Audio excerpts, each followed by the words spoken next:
Empat Menteri Kabinet Presiden Joko Widodo Jumat kemarin memenuhi panggilan Mahkamah Konstitusi untuk memberikan keterangan dalam sidang perselisihan hasil pemilihan umum atau PHPU. Keempat menteri itu adalah Menko PMK Muhadjir Effendi, Menko Bidang Perekonomian Airlangga Hartarto, Menteri Keuangan Sri Mulyani Indrawati, dan Menteri Sosial Tri Risma Harini. Menko PMK Muhadjir Effendi menyebut pembagian bansos oleh Presiden merupakan gaya kepemimpinan Jokowi. Menteri Muhadjir juga menyebut soal netralitas pejabat publik. Menteri Sosial Tri Risma Harini menyatakan, penyaluran bansos di Kementerian Sosial berbentuk cash transfer, tidak berbentuk barang. Menko Perekonomian Airlangga Hartarto sempat memicu perhatian di ruang sidang MK soal tidak ada bungkus bansos berwarna kuning. Menteri Keuangan Sri Mulyani menjelaskan, bantuan pangan dari Badan Pangan Nasional berupa pembagian beras 10 kg melalui Bulog, bukan termasuk perlindungan sosial atau Perlinsos. Bansos merupakan isu yang paling disorot oleh kubu paslon 1 dan 3 dalam sidang MK. Keduanya menuding pembagian paket bansos yang melimpah jelang hari pemungutan suara itu sebagai upaya Jokowi untuk memenangkan Presiden dan Wakil Presiden terpilih Prabowo Subianto Gibran Rakabuming Raka di Pilpres 2024. Tim TV One mengabarkan.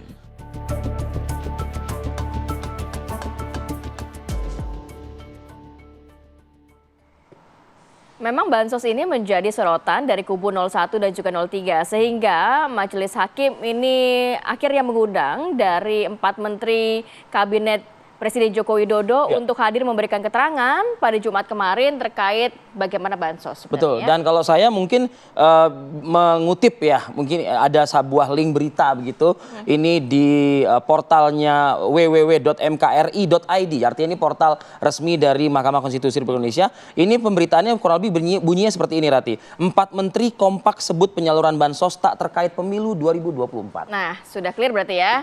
Tapi kita juga masih menantikan bagaimana hasil putusan dari MK di tanggal 22 April 2024. Kita akan menyoroti bagaimana segmentasi apa kata redaksi membahas mengenai hal ini. Sudah hadir di studio Bang Lalumara Satria Wangsa, pemimpin redaksi TV One. Assalamualaikum, selamat pagi. Selamat pagi, Bang. Selamat pagi. Sehat, Bang? Alhamdulillah. Nah, Jumat kemarin kita juga sudah full begitu menyajikan bagaimana kehadiran 4 menteri dalam sidang MK. Dari redaksi sendiri melihatnya seperti apa, Bang? Begini, tentu kita redaksi harus mengapresiasi kedatangan 4 menteri, Pak Muhadjir, Pak Airlangga, Bu Sri Mulyani, dan Bu Risma. Ya. Memenuhi undangan MK.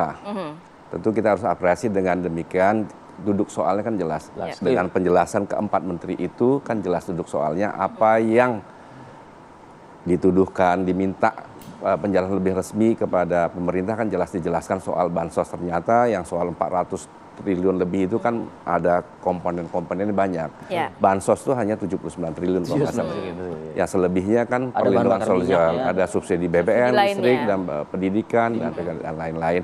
Saya kira redaksi melihat jelas duduk soalnya, dan kalau kita lihat selama sidang terjadi pertukaran ide yang baik menurut saya dari tim ahli 01, 03 maupun 02 terkait soal dampak bansos misalnya dijawab dengan baik oleh tim 02 sehingga kita kembalikan semuanya kepada Majelis Hakim.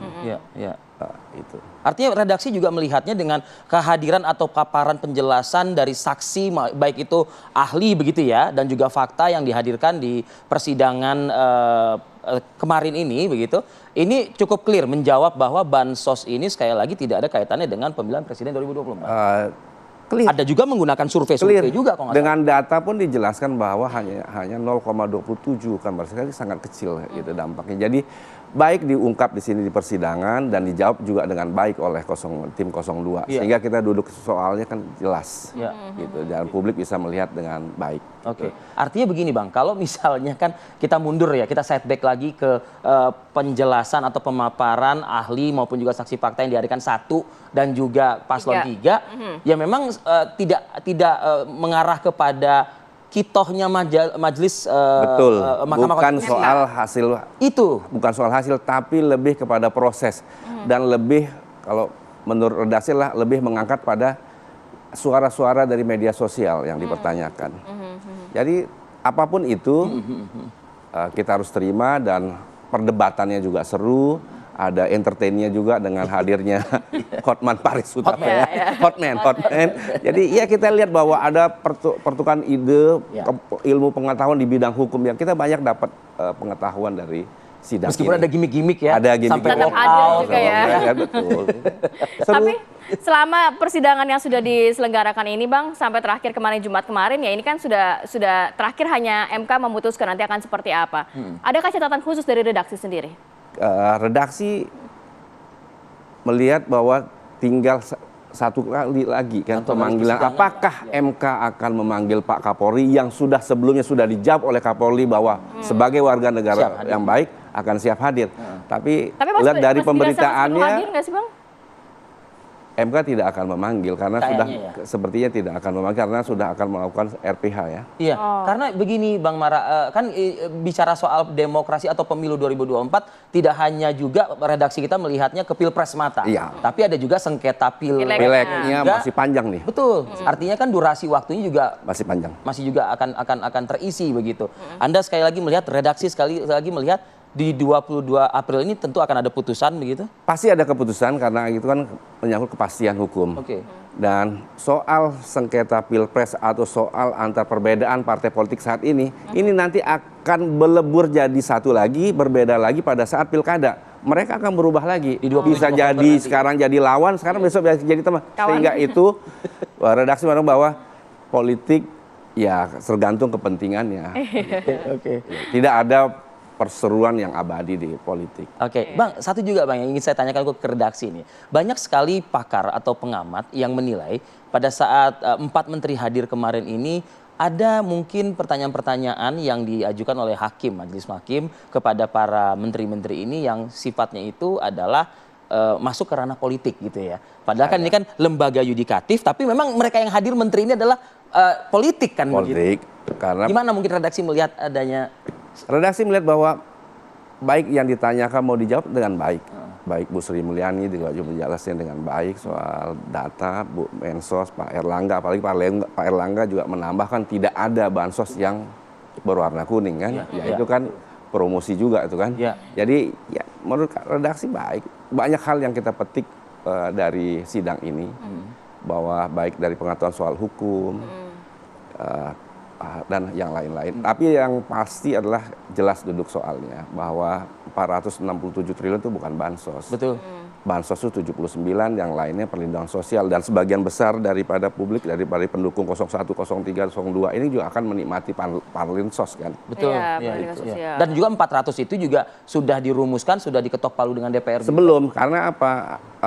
Siklus penyusunan anggaran itu kan bukan pada saat penetapan capres, jauh 1 tahun sebelumnya kan siklusnya. Jadi anggaran 2024 itu kan diputusnya di 2023, jauh sebelumnya. Anggaran 2023 diputusnya di 2022 oleh Badan Anggaran. Artinya jauh sebelum ada 3 paslon ini begitu. Jauh sebelum ada penetapan capres dan cawapres. Tapi di masyarakat muncul stigma itu presiden membagi-bagikan, nah gitu loh.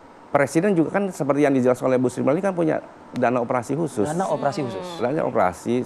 Demikian juga pada Pak Menteri juga, Pak. Ada dana operasi pada saat saya juga staf khusus Menko Kesra waktu Pak Aisyah. Jelas ada pos itu dana operasi yang kalau kita ke daerah kita memberikan bantuan. Dan itu legal berdasarkan konstitusi. Legal dari ada di APBN, diatur di APBN. Jadi kemarin dan dipertanggungjawabkan. Ya, berarti kalau kemarin juga setelah kehadiran 4 menteri ini juga masih banyak informasi seperti mendapatkan arahan dari presiden dan lain-lain. Kemarin sudah clear sebenarnya Bang ya? Clear, redaksi melihat bahwa mereka datang memenuhi undangan. Dari MK? Dari MK. Ya. Dengan tupoksinya masing-masing dan menjelaskan sesuai tupoksinya. Jadi tidak ada bahwa keempat menteri ini izin kepada presiden, pasti. Gitu. Betul. Ya ibaratnya presiden memberikan arahan itu wajar-wajar saja kepada menteri ini. Bisa juga, tapi kan presiden juga bisa menguji. Kan sudah diangkat jadi menteri kan harusnya mereka tahu apa yang mereka mesti kerjakan. Tupoksi masa mau diarahin lagi.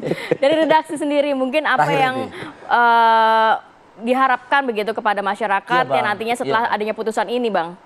Redaksi berharap pada masyarakat, pada kita semua bahwa pada saat keputusan ya kita akan terima. Hidup kan begitu, kita harus menerima. Dan redaksi mana rasanya semua akan menerima. Oke. Kita akan melihat bahwa kita akan hidup bahwa era baru di bawah kepemimpinan Pak Prabowo dan Pak Gibran nanti. Kita berharap Indonesia akan lebih baik lagi untuk menyongsong Indonesia Emas 2045. Oke, baik.